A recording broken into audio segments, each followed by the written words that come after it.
और गणतंत्र दिवस के नाते हम कह सकते हैं कि दुनिया का सबसे बड़ा गणतंत्र है ये।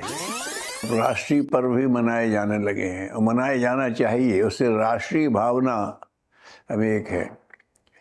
भारत में हम कह सकते हैं कि हमारा राष्ट्र महान है।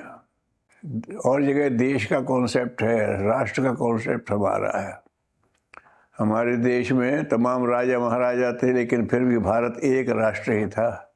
आर्यावर्त भारतवर्ष कहने में सबका वो पूरा बनता था वहाँ पर हिसाब।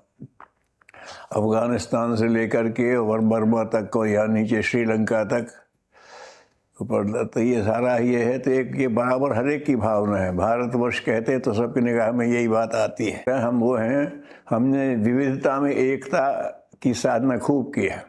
तो जो राष्ट्र की भावना है उसको लेकर के चलने से एक बड़ी इकाई का होता है। और आगे तो गुरुदेव ने ये भी कहा कि अब तो विश्व राष्ट्र की बात करना पड़ेगी। अब सीमित नहीं रह गई हैं, अब सब विज्ञान ने सबको पास ला दिया है। अब वो अगर कहीं युद्ध होता है तो पूरी दुनिया पर असर पड़ता है। कहीं समृद्धि आती है तो उसका सब पर असर पड़ता है, दुर्घटना होती तो सब पे असर पड़ता है। तो अब तो सबको लेकर के ही चलना है। तो अब वास्तव में इस समय वसुधैव कुटुंबकम समझने की स्थिति आ गई है। विज्ञान ने सारी वसुधा को एक कुटुंब बना दिया है।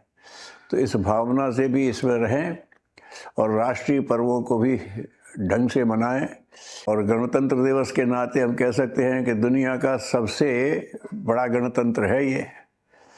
तो इस तरह से अपनी उस विशेषता को समझते हुए तो उससे हमें अपनी नागरिकता का ध्यान रहता है कि हम एक कहीं नागरिक है और इसके पीछे हमारा कर्तव्य बनता है।